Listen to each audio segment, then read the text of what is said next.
Paris Olympics లో disqualify కారణంగా స్వర్ణ పతకానికి అడుగు దూరంలో ఆగిపోయిన భారత స్టార్ రెజ్లర్ వినేష్ ఫోగట్ సంచలన నిర్ణయం తీసుకుంది. రెజ్లింగ్ కు గుడ్ బై చెప్పింది.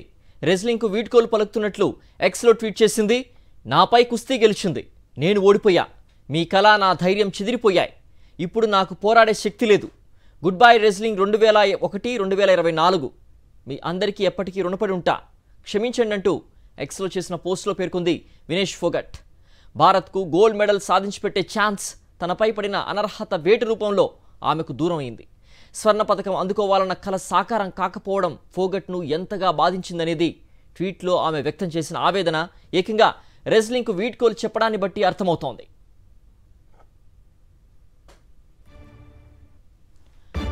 హర్యానాకు చెందిన 29 ఏళ్ల వినేష్ ఫోగట్ ఒలింపిక్స్ గేమ్స్లో రెజ్లింగ్ ఉమెన్ 50 కేజీల ఫ్రీ స్టైల్ విభాగంలో ఫైనల్కు చేరిన మొదటి భారత మహిళ చరిత్ర సృష్టించింది. అయితే ఆమె ఆరంభం నుంచి 53 కేజీల కేటగిరీలోనే పోటీపడింది. అయితే తప్పనిసరి పరిస్థితుల్లో 50 కేజీల విభాగానికి మారాల్సి వచ్చింది. రెజ్లింగ్లో ఇలా కేటగిరీ మారడం, అందులోనూ తక్కువ బరువుకు మారి రాణించడం అంత సులువు కాదు. అయినప్పటికీ ప్యారిస్లో అసాధారణ విజయాలతో వినేష్ ఫైనల్ వరకు చేరింది. ప్రీ క్వార్టర్స్లో వరల్డ్ నెంబర్ 1 టోక్యో ఒలింపిక్స్ పసిడి పథక విజేత సుసాకీని ఓడించిన వినేష్ క్వార్టర్ ఫైనల్లో ఉక్రెయిన్కు చెందిన ఒక్సానా లివాచ్పై గెలుపొందింది. తద్వారా సెమీస్ చేరి అక్కడ 5-0 తేడాతో Pan American Games champion Yusneylys Guzman లోపేజ్ను మట్టి కరిపించింది. ఫలితంగా భారత రెజ్లింగ్ చరిత్రలో తొలిసారి ఒలింపిక్స్ ఫైనల్ చేరిన ప్లేయర్గా రికార్డు సృష్టించింది వినేష్ ఫోగట్. నిన్న రాత్రి పసిడి పథకం కోసం వినేష్ అమెరికాకు చెందిన సారా హిల్జెబ్రాండ్తో తలపడాల్సి వచ్చింది. అయితే ఫైనల్కు ముందు నిర్వహించిన పరీక్షలో వినేష్ ఉండాల్సిన బరువు కంటే 100 గ్రాములు అధికంగా ఉన్నట్లు తేలడంతో ఆమెపై అనర్హత వేటుపడింది.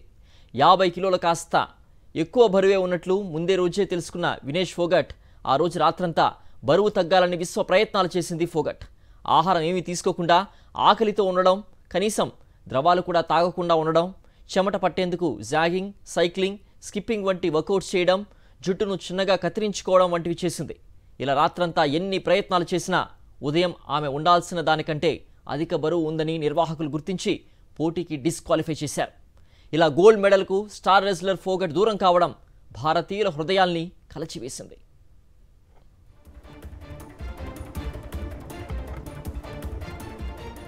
మరింత సమాచారం మా ఢిల్లీ ప్రతినిధి వెంకటేష్ అందిస్తారు. వెంకటేష్, ఇది చాలా దురదృష్టకర వార్త, చాలా ఆవేదన గురి చేసే వార్త.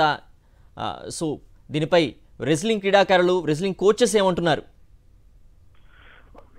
స్వర్ణ పథకానికి అడుగు దూరంలో అనర్హత వేటుకు గురైన వినేష్ ఫోగట్ కుస్తీకి గుడ్డ చేస్తూ నిర్ణయం తీసుకున్నారు. తీవ్రమైనటువంటి మనోవేదనకు గురైన ఆమె ఇక నుంచి తనకు పోరాడేటువంటి శక్తి లేదని ప్రకటిస్తూ ట్విట్టర్ లో పోస్ట్ చేసినటువంటి పరిస్థితి.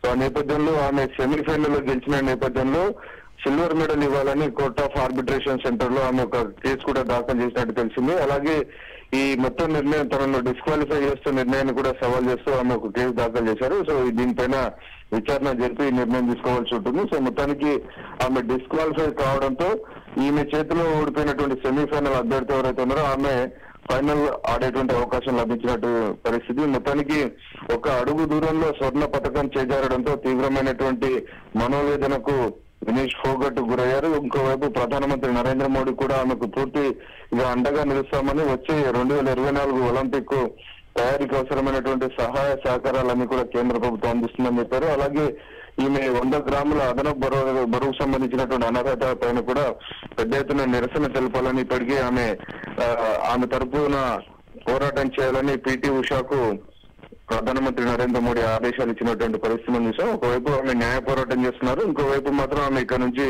తనకు పోరాడేటువంటి శక్తి లేదని దాదాపు 20 సంవత్సరాల పాటు కుస్తీ క్రీడల్లో ఆమె కొనసాగారు. సో అకస్మాత్తుగా ఆమె అదన బరువు కారణంగా డిస్క్వాలిఫై కావడంతో ఇక నుంచి తను రెజ్లింగ్ పోటీల నుంచి, రెజ్లింగ్ క్రీడారంగం నుంచి తప్పుకుంటున్నట్టు ప్రకటించారు. సో ఆమె ఇది ఆవేశంతో ఒక నిరాశతో తీసుకున్నట్టు నిర్ణయమా, లేకుంటే దీనిపైన పునఃసమీక్ష చేస్తారా, మళ్ళీ మార్చుకుంటారా అన్నది మనం భవిష్యత్తులో చూడాల్సి ఉంది.